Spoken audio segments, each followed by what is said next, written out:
Hello friends, नमस्कार। स्वागत है आप सभी का हमारे चैनल शिवालिक एजुविराम में।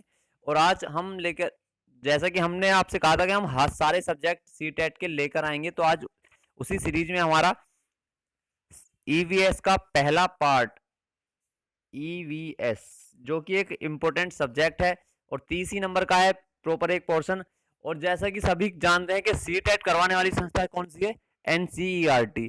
तो जो सीटेट है वो ईवीएस में अपनी ही बुक्स का सिलेबस रखती है, यानी कि एनसीईआरटी की ही जो बुक्स हैं उन्हीं का सिलेबस सीटेट में ज्यादातर पूछा जाता है। ज्यादातर क्या, हमेशा पूछा ही जाता है। सिर्फ 2018 के एग्जाम को छोड़कर ऐसा कोई एग्जाम नहीं हुआ है जिसमें बाहर से क्वेश्चन पूछे गए हो। 2018 के पेपर में कुछ क्वेश्चन बाहर के आ गए थे, वरना सारे के सारे क्वेश्चन एनसीईआरटी अपनी ही बुक्स से देता है और अपनी ही बुक्स को सदैव सही भी मानता है।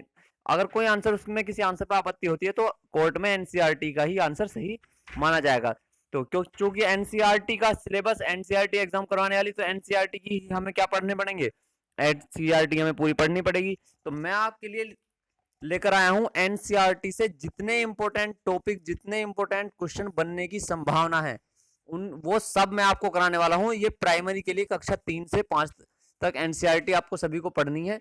आपको पढ़नी नहीं है, मैंने पूरी पढ़ दी है। आपको मैं इंपॉर्टेंट चीज है, क्योंकि अगर आप पढ़ेंगे तो आप उसमें ये नहीं पढ़ समझ सकते कि इसमें क्या इंपॉर्टेंट है। तो मैं आपके लिए लेकर आया हूं इंपॉर्टेंट चीजें। तो स्वागत है आप सभी का। मेरा नाम शिव खत्री।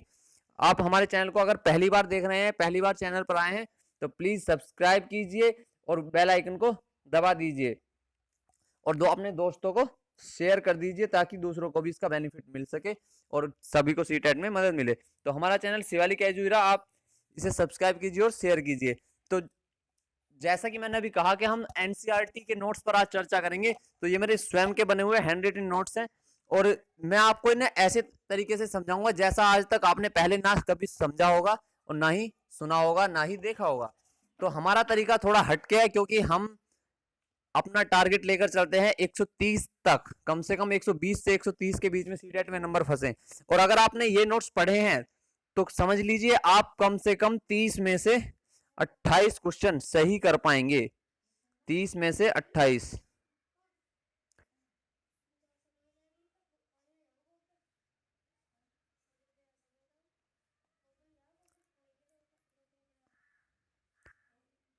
कितने, 30 में से 28 नंबर आपके पक्के मानिए आप।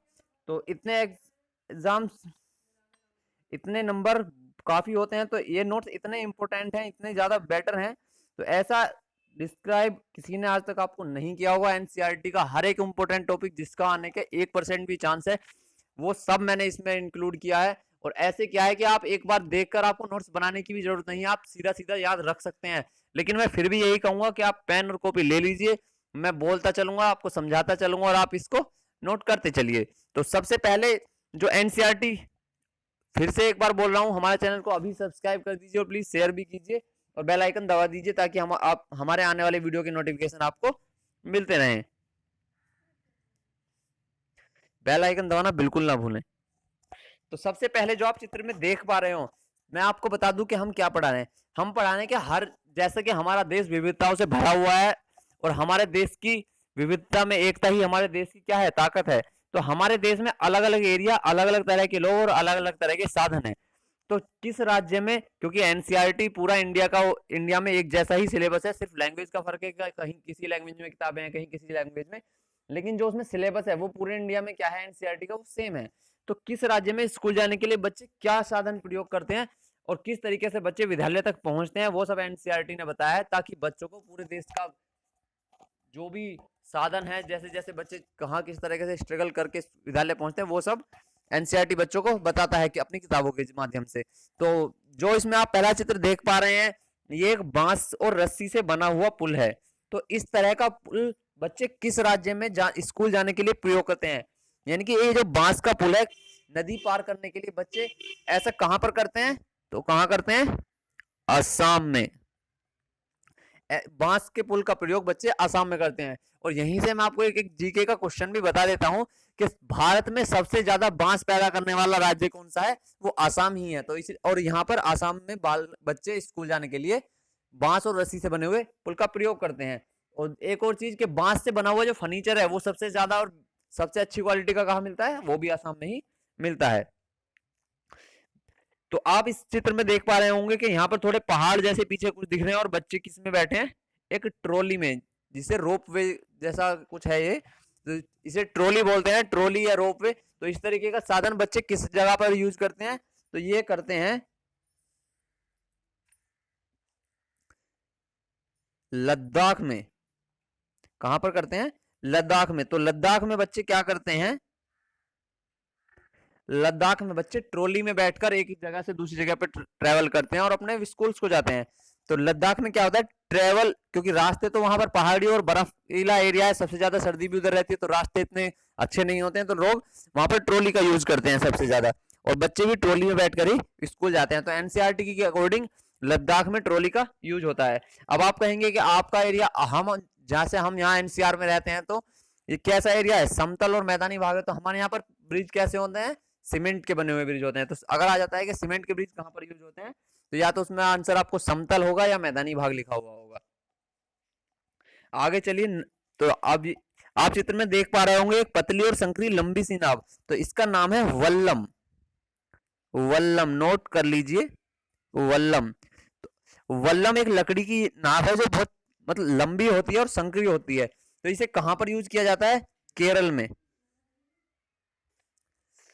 कहां पर यूज किया जाता है, केरल में। तो केरल में बच्चे वल्लम में बैठकर अपने स्कूल तक जाते हैं। तो आपने टाइगर श्रॉफ की वाली मूवी भी देखी होगी, जिसमें एक मूवी स्टार्ट होती है और उसमें एक नौका दौड़ हो रही होती है, तो वो कहाँ होती है, वो जो उसमें नाव यूज होती है ना, वो क्या है, वो वल्लम ही है, और वो कहाँ पर है, केरल में यूज होती है। तो आपको उससे याद भी रहेगा। तो ये क्या है कि वल्लम है जो केरल में यूज होती है। ऊंट गाड़ी, ऊंट को देखते ही याद आ गया होगा कि ऊंट क्या है, रेगिस्तान का जहाज है। तो यहाँ से जीके का भी क्वेश्चन बनता है कि जीके रेगिस्तान का जहाज किसे कहा जाता है, ऊंट को। ऊंट के पैर कैसे होते हैं, गद्दीदार, जो रेत में चलने के लिए बहुत ही बेटर होते हैं। तो जो राजस्थानी जो बच्चे होते हैं वो ऊंट गाड़ी में बैठकर ट्रेवल करते हैं, अपने ऊंट गाड़ी में बैठकर स्कूल जाते हैं। तो एनसीईआरटी के अकॉर्डिंग ऊंट गाड़ी कहाँ यूज होती है, राजस्थान में।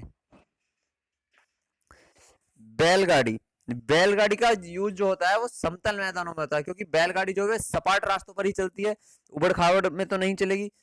तो बैलगाड़ी का यूज बच्चे विद्यालय जाने के लिए कहां पर करते हैं, समतल मैदानी भागों में।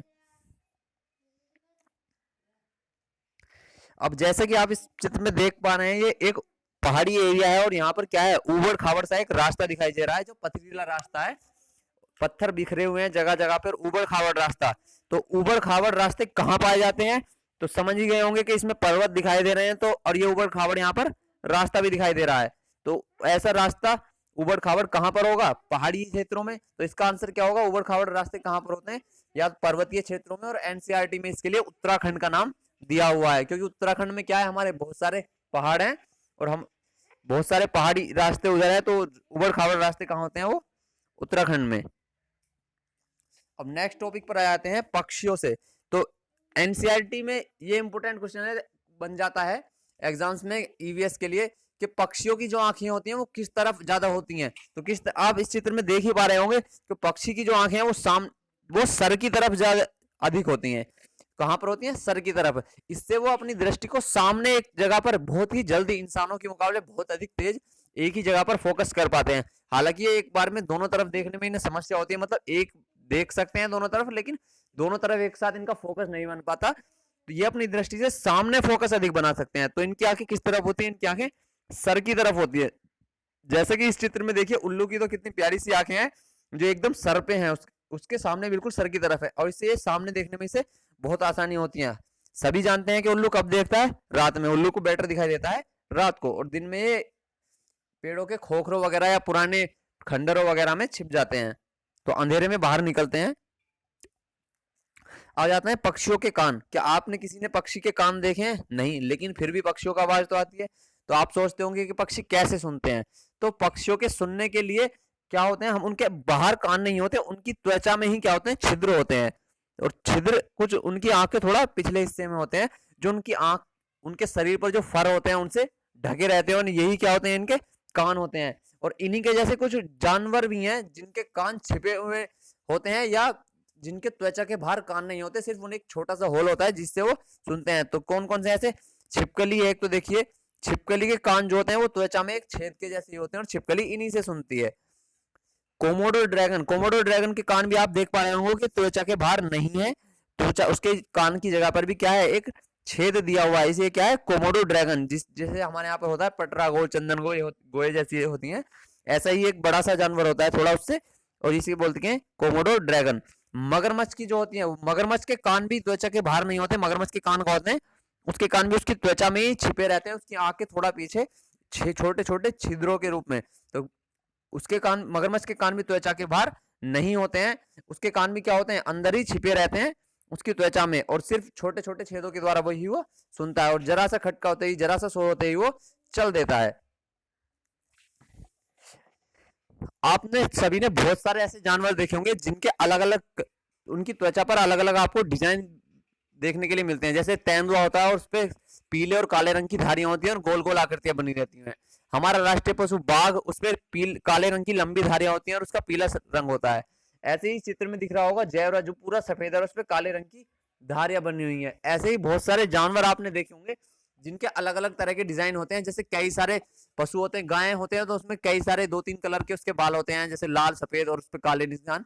तो ये सब जो होते हैं, तो इसमें इंपॉर्टेंट ये है कि एनसीईआरटी में दिया हुआ है कि जानवरों के शरीर पर धारियां जो होती हैं, जैसे जेब्रा और चीता में, उनके बालों की वजह से होती हैं। किस वजह से होती हैं? उनके बालों की वजह से। ये आपको याद रखना है कि जानवरों के शरीर पर जो धारियां होती है या आकृति बनी रहती है या संरचनाएं ऐसी दिखाई देती हैं, वो किसकी बनी होती है? वो सिर्फ उनके बालों की वजह से होती हैं। यदि उनके बालों पर ना हो तो इन आकृतियों का कोई पैटर्न नहीं होगा, उनका शरीर बिल्कुल प्लेन दिखाई देगा। अब सोचिए, समझिए, जैसे कि हमने एक जेब्रा का चित्र आपको दिखाया, यदि हम इसकी धारियों को हटा दें, यानी कि इसके बालों को हटा दें, तो ये कैसा दिखाई देगा? एकदम प्लेन कलर का दिखाई देगा। कैसा? बिल्कुल ऐसा।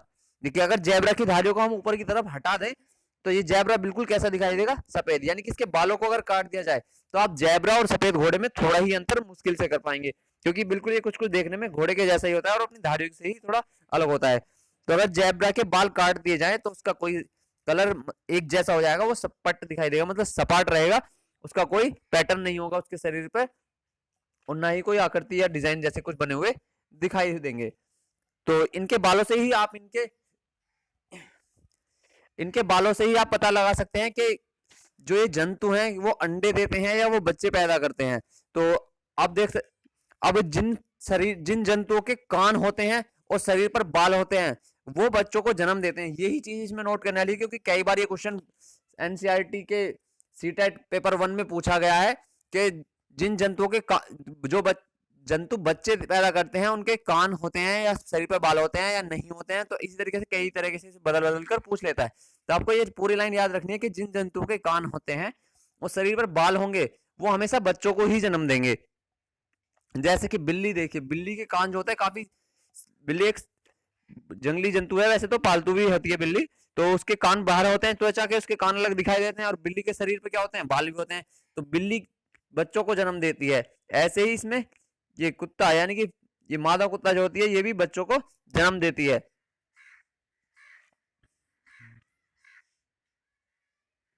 ऐसे ही गाय के कान क्या होते हैं? त्वचा के बाहर होते हैं, तो गाय भी बछड़े को जन्म देती है।